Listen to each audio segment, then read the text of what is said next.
Então, nós temos aqui no slide, né, o tema do meu seminário virtual sobre patrimônio, e também estou fazendo ele presencial nas escolas municipais e estaduais.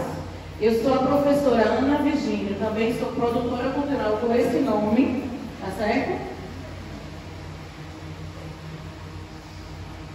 Esse projeto, ele tem o incentivo da Secretaria de Cultura do Governo de Pernambuco, da Lei Paulo Gustavo, do Ministério da Cultura do Governo Federal de Pernambuco. A intérprete de Libra que me acompanha é a professora Elisângela Silvino. E iremos falar hoje sobre patrimônio vivo. Então, também irei apresentar a vocês o meu currículo cultural. Eu sou produtora cultural, Ana Virgínio, graduada em Geografia, com especialização em Psicopedagogia Institucional, especialização em História de Museu, intérprete de Libra, brincante do Maracatu Coração Nazareno. Sou membro do Conselho Municipal de Cultura e Turismo de Vicência. Sou parecerista dos projetos da Lei Aldir Blanc e da Lei Paulo Gustavo. Esse projeto tem o incentivo da Lei Paulo Gustavo, Governo Federal, Ministério da Cultura, Governo de Pernambuco, Secretaria de Cultura. Quero fazer alguns agradecimentos à Escola Municipal Maria José Monteiro, na pessoa da sua diretora Cristina Serafim e os demais membros, a minha produção, NJ Consultoria, a intérprete, aos alunos que estão aqui presentes, a Secretaria de Educação de Vicência, na pessoa de Eliane Silveira, a produção Áurea e a minha família. Então, quando falamos sobre patrimônio, o que seria patrimônio? Patrimônio tem a ideia de herança, herança que é passada de geração em geração. Então, será que só existe um tipo de patrimônio? Só existe um patrimônio chamado patrimônio vivo? Não. A gente vai ter um patrimônio religioso, a gente vai ter um patrimônio pedagógico, a gente vai ter um patrimônio cultural também. Essa ideia de patrimônio nos faz relembrar a herança que é dada e deixada por nossos pais. Nas nossas casas, a gente geralmente tem um objeto que, quando a gente olha, ou uma fotografia, a gente lembra dos nossos avós, não é? Ou não? Sim ou não? Sim. Uma chaleira, um bule, uma cristaleira, uma mesa, um tamborete, um quadro com imagens religiosas. Então, isso se chama patrimônio. E esse patrimônio faz parte da família de cada um. Então, a realização desse projeto está dividida em 5 apresentações, onde teremos, nas outras demais escolas, a apresentação sobre patrimônio material e imaterial, patrimônio arquitetônico e memórias de Vicência, que está dividido nos temas abordados. Então, mais à frente, a gente tem aqui o registro de patrimônio vivo de Pernambuco, objetivos específicos. Como acontece essa escolha sobre patrimônio vivo? Então, a gente tem que acontece da seguinte forma: preservações do modo de fazer. Mas por que essas pessoas foram escolhidas? Será que não existe mais ninguém que faça também essa arte que essas pessoas fazem? Muitas vezes, não. E o patrimônio vivo, ele acontece para que essas pessoas e sua história e o seu patrimônio seja preservado. Até porque tem alguns que apresentam dificuldade por causa do meio de vida, da localidade, às vezes das dificuldades que ele encontra no dia a dia. Então, a gente tem também outro ponto importante para que aconteça essa escolha: a identificação e reconhecimento oficial e remuneração. Quando eu falo de identificação, é localizar no mapa de Pernambuco onde estão esses patrimônios vivos. Quando eu falo sobre reconhecimento oficial, é quando recebe o título de patrimônio vivo de Pernambuco ou da nossa cidade, Vicência. E a remuneração, ela vai variar. de acordo com cada localidade, ou até mesmo, por exemplo, o estado de Pernambuco vai dar uma pensão vitalícia ao patrimônio vivo. Já a Vicência, de acordo com sua população, seu PIB, sua renda per capita, não pode arcar dessa forma. Então, o que ele faz? Se eu não me engano, né, até o ano passado, quando eu participei, ou era, né, dona Vera, um salário anual ou uma taxa mensal, não é assim? Anual, uma taxa mensal. Já modifica quando a gente fala em relação a Recife. E também a transmissão de conhecimento. Então, assim, para se tornar esse patrimônio vivo, essa transmissão de conhecimento, ela vai ser analisada. Por exemplo, temos 3 opções de patrimônio vivo. Nós temos a Banda 15 de Novembro, com mais de 100 e poucos anos, Dona Vera Brito e outra pessoa que, digamos, que dança ciranda.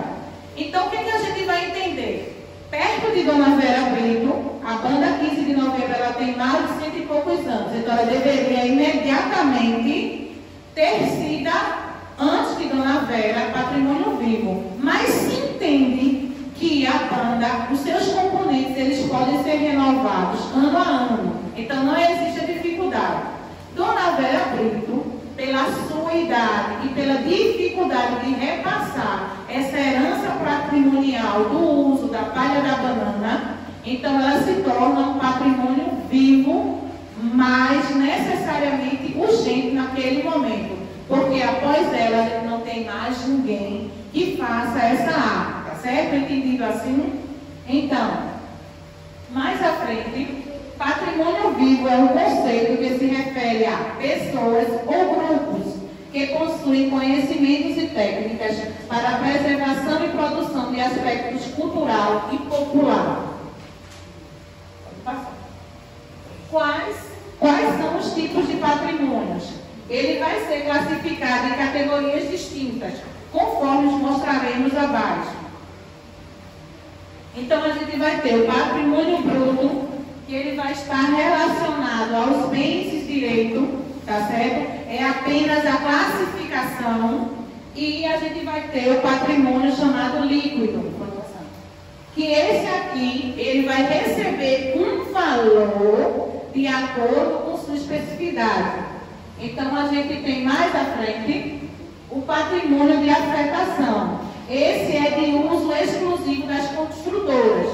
Então, a gente vai entender que uma igreja, ela é um patrimônio? Sim ou não, gente? Uma igreja datada do século de 1800 e... Vocês têm uma igreja aqui na comunidade de vocês, que ela é um patrimônio, tá certo? Ela participou da Confederação do Equador, ela participou da transição do período colonial para o período que estamos agora. Ela é um patrimônio vivo.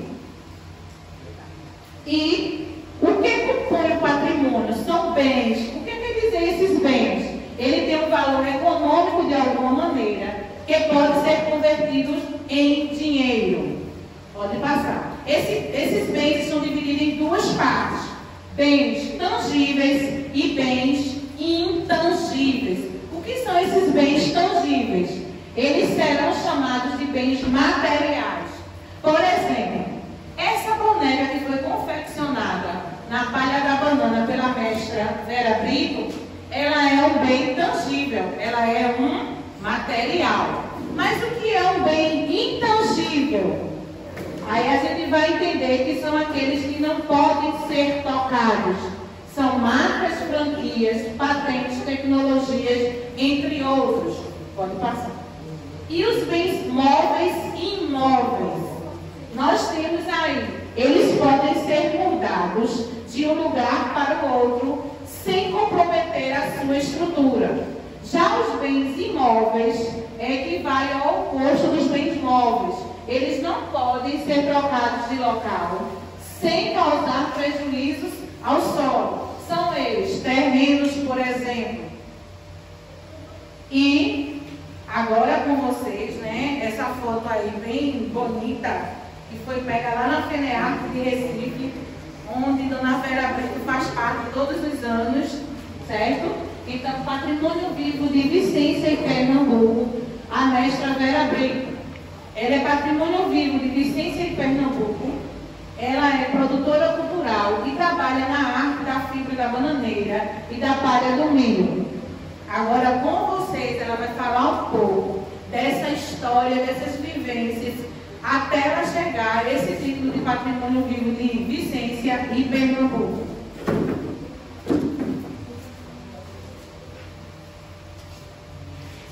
Olá, minha gente. É com muita alegria que eu estou aqui para falar um pouco da minha história.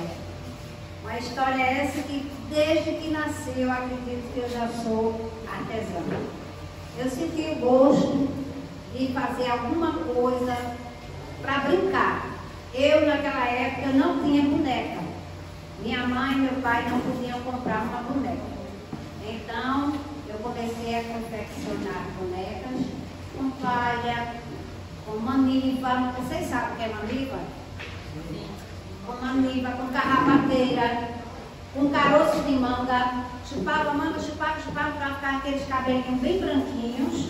Então, daí, eu amarrava os lacinhos, pintava o rosto, já era uma boneca. Então, foi quando eu descobri que a palha da bananeira, ela serviria para fazer uma boneca. Pela sua textura, pela sua coloração, por tudo que ela tinha, o natural dela, já era muito bonito para fazer uma boneca. Então, comecei a fazer essas bonecas com muito amor, com muito carinho, porque era aquilo que eu queria. Sempre quis na minha vida ter uma boneca. Estudei, me formei, fui professora do CERU, fui professora de várias escolas aqui, lá no Sambaquim, mas o sonho de ter uma boneca nunca passou. Nunca. Eu sempre gostei de bonecas. Então, foi esse o meu sonho de ter uma boneca. E me inspirei em Sinhá Moça. Aqui tem uma noiva, mas eu faço muito assim a moça, porque eu me inspirei na nossa terra, que é a terra dos engenhos.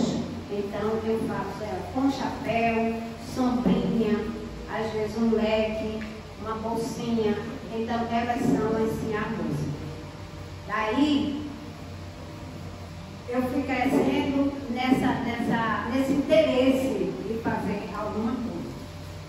De fazer essas bonecas e confeccionar com qualquer tipo de material. Fui reconhecida pelo SEBRAE há um tempo, e o SEBRAE esteve aqui e me perguntou como eu fazia essas artes. Aí eu comecei a fazer, mostrei como era que fazia, todo o processo, daí começaram a me contratar para dar cursos fora. Aí eu fui dar curso em várias cidades, até no Ceará, em Maceió, em vários lugares eu dei curso. E com esse trabalho, eu fui solicitada para fazer parte da FENEARTE, onde qual lá transporte e porteiras, que a gente apresenta o trabalho. Todo mundo gostou do trabalho, então eu comecei a participar totalmente da FENEARTE, só passei um ano sem ir para a FENEARTE. Todos os anos eu fui. Então, com a intenção de vender e de apresentar o trabalho. Porque esse trabalho a gente vende. A gente também só não faz por gostar. A gente gosta e também vende, não é?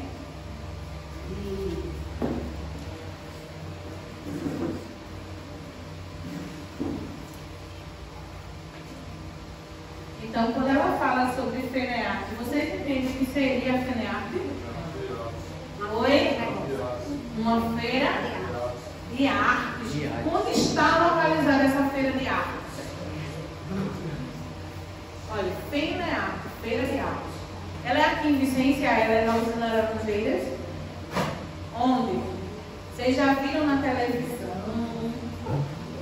Alguém aqui já viu alguma apresentação? Em Recife, especificamente em Olinda, Recife. E lá a gente não vai encontrar apenas a artesã e mestra Vera Brito, não, viu? Todas as 119 cidades, se eu não me engano, as 126 cidades de Pernambuco tem um artista representando a arte da sua localidade. Vai desde a palha da banana até o barro de Catunhaém, certo? Até o artesanato de outras cidades, o fuxico, passira com bordado e assim por diante. Então, essa feira é uma representatividade desse patrimônio que a gente tem chamado artesanato. É quando os avós da gente, quando a gente era pequeno, tinha uma máquina de costura em casa, e eu não tinha. E a gente brincava, fazia dela bicicleta, sentava nela, ou não tinha, minha gente. Será que a gente é tão idosa assim, dona Vera, que eles não viram isso? Tinha sim. E também, quando as nossas tias, as nossas avós, também faziam crochê. Ou não faziam? Ninguém aqui viu uma tia ou tia fazer crochê, não? Não? Meu Deus do céu. Isso também se chama artesanato. E pintura no tecido. Vocês não têm aquele conjunto de cozinha que amanhã, no final de ano, colocar na geladeira, no fogão, na mesa, aquelas flores coloridas. Ninguém tem, não. Aquilo é um artesanato, é uma pintura. Então, a pintura também é um tipo de artesanato que faz parte da nossa cultura, da cultura do povo brasileiro e não somente do povo pernambucano. Então, essa nossa apresentação, esse nosso seminário virtual sobre patrimônios tem o incentivo da Lei Paulo Gustavo, do Governo Federal, do Ministério da Cultura, do Governo de Pernambuco e da Secretaria de Cultura. Olha, eu sempre vivi arte. Eu não via a arte, eu já era arte. Porque eu gostava de pintar. Eu fui professora de pintura na fundação. Ali junto da... Hoje é a Roda Marcha, não, é aquela outra, né?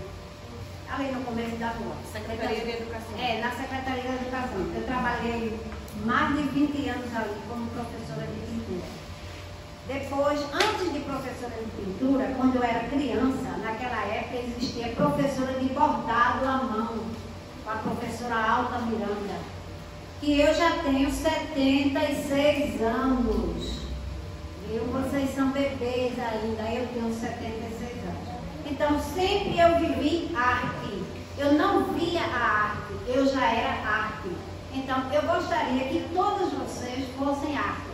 Procurassem algum trabalho assim que lhe identificasse, que você, eu estou gostando de fazer isso, eu estou achando bonito, eu acho que eu vou fazer. Faça de qualquer jeito, com qualquer material, com palha, com papel, com barro. Então isso aí é arte. A arte é tudo aquilo que a gente desenvolve, que a gente está fazendo e está achando bonito. Então é arte. Alguém tem interesse de fazer arte? Vocês têm interesse de fazer alguma coisa? Quem tem? Essas meninas têm interesse de fazer alguma coisa? Bordar, costurar, pintar? Né? Pronto. Você gostaria de fazer o quê? Pintar? Pronto. Pintar é muito bom, é muito bonito e alegra os olhos, né? Quem vê acha bonito. Isso aí é mais importante para quem é o artesão, para quem é o artista. Se sente bem quando as pessoas dizem assim, que lindo, que trabalho lindo. Então, foi esse o meu interesse pela arte, de fazer aquilo que eu sempre gostei. Daí, eu fui classificada, houve vamos dizer, um estudo sobre a minha vida, o meu tempo de serviço, e fui classificada, posso dizer assim, como patrimônio vivo de Vicente. Que muito me envaideceu com essa seleção, posso dizer, né? Então, daí, no outro ano, eu fui também patrimônio vivo de Pernambuco. Também foi uma grande seleção, onde tinha 100 e poucas pessoas concorrendo, para só saírem 12. Eu entrei também nessa seleção. Para mim foi demais. Eu achei, foi um fantástico na minha vida. assim, a gente tem que gostar do que faz. Se você não gosta do que faz, você não é um bom profissional, um bom artesão, um bom em nada, não é? Então, procure fazer alguma coisa, trabalhar com folha seca. Você pode fazer uma flor com folha seca.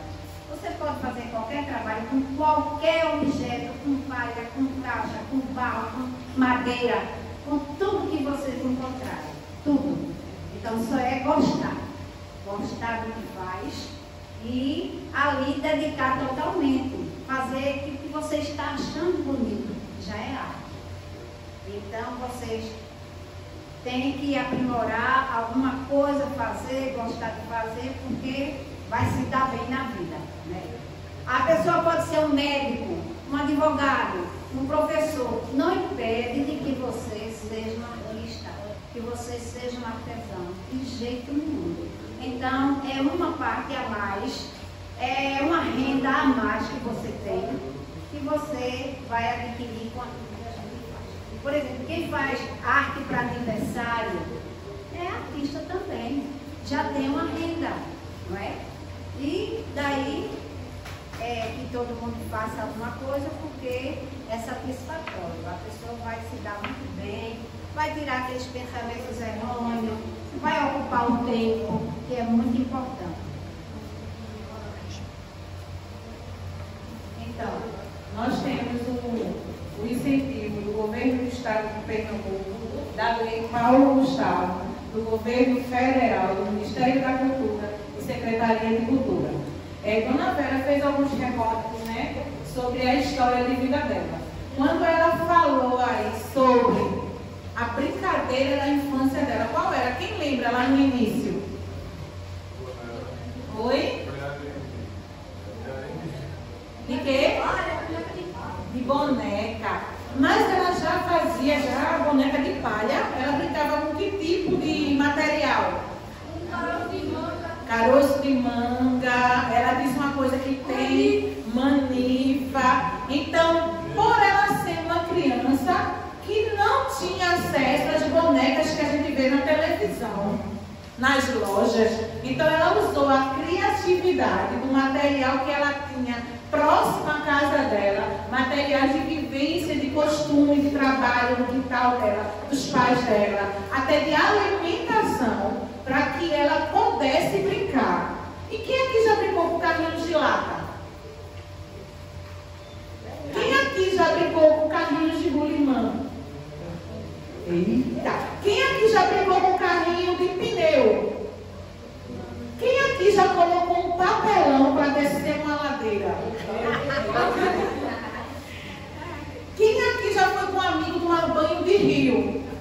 Eita! Então tudo isso aí faz parte da vivência de vocês, faz parte da história de vocês, porque em muitos momentos a gente não tem acesso aos brinquedos que estão na televisão, não é? Aquela boneca linda da Xuxa, de Eliana, aqueles bonecos bonitos, aquela bola de futebol, cara. Quem já brincou com bola de futebol feita com bolsas? Peteca de palha. Peteca de palha. Né? Quem aqui já teve um peão que era feito da borda da garrafa de água sanitária com fósforo? Ela chamava carrapeta. Era ou não era? Então, tudo isso faz parte da nossa vivência. E bem perto dos nossos avós, dos nossos pais, as festas de final de ano eram os dias mais importantes da vida da gente. Era a roupa nova, o sapato novo e o confeito de festa.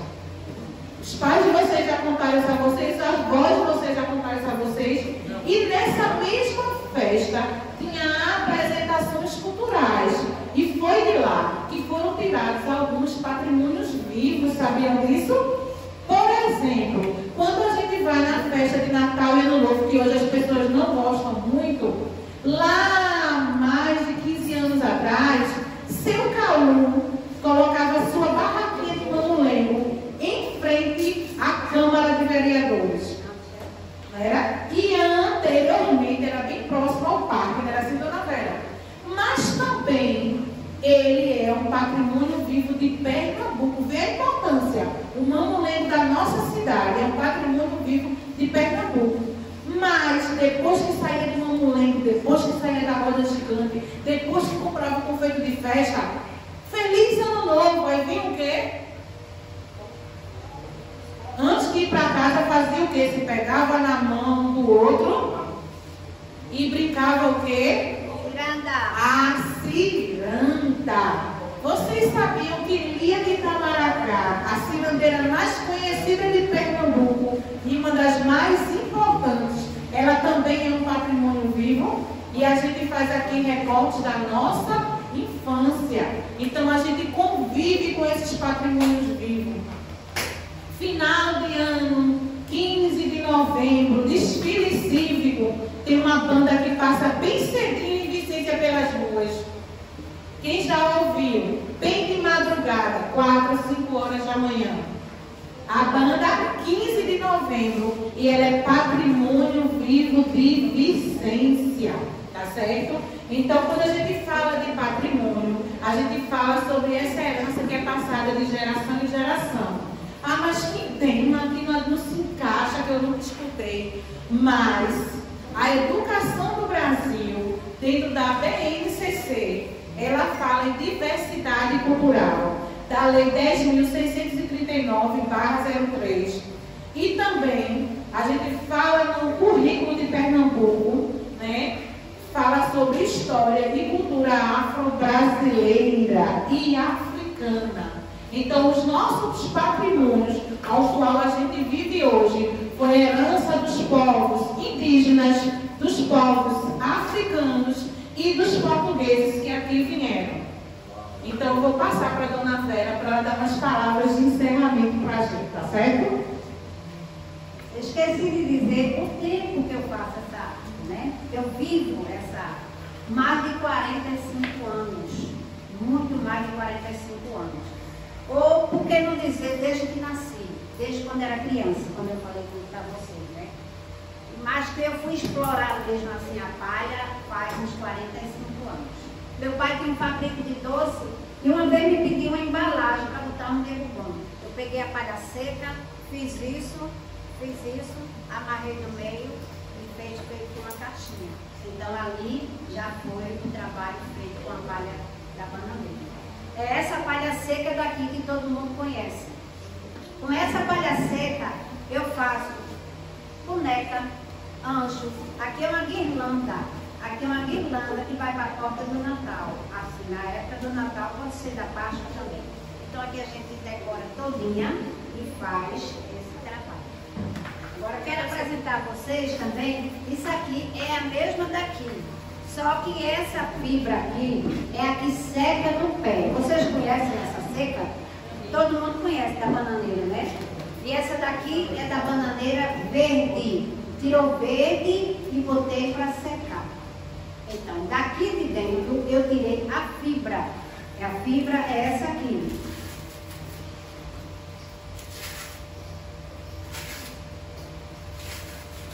Essa é a fibra. Eu faço as bonecas, os anjos, o santo, o que for. Então daqui ela tem um tratamento. Esse tratamento passa mais ou menos 18 dias numa água com sabão. Por quê? Porque ela contém muita sacarose. Se ela permanecer do jeito que está, ela vai dar fungo, vai dar bichinho, vai dar formiga. Então tem que ser tratada. Daí nós fazemos, se quisermos pintar, pinta. Na tinta de tecido, a gente cozinha na tinta e ela fica colorida. Do contrário, a gente trabalha ela toda natural, do jeito aqui. Aqui a gente passa o ferro para ficar em forma de fitas, para poder fazer os trabalhos. São esses trabalhos aqui: anjos, santos, bonecas, tudo enfim. Aqui, a fibra, ela está no cloro, ela ficou branca porque eu usei um produto químico. Mas aqui também é a fibra da bananeira. Entenderam? Alguém gostou desse trabalho? Sim. Gostaria de aprender a fazer? Então, conte comigo. Então, eu quero agradecer a presença da mestra Vera Brito. Eu quero fazer os meus agradecimentos à Escola Municipal Maria José Cordeiro. a minha produção, a intérprete, aos alunos que estão aqui, a Secretaria de Educação, a consultoria JM, a minha família e esse projeto, Seminário Virtual sobre Patrimônio, tem o apoio da Lei Paulo Gustavo, do Governo Federal, Ministério da Cultura e Governo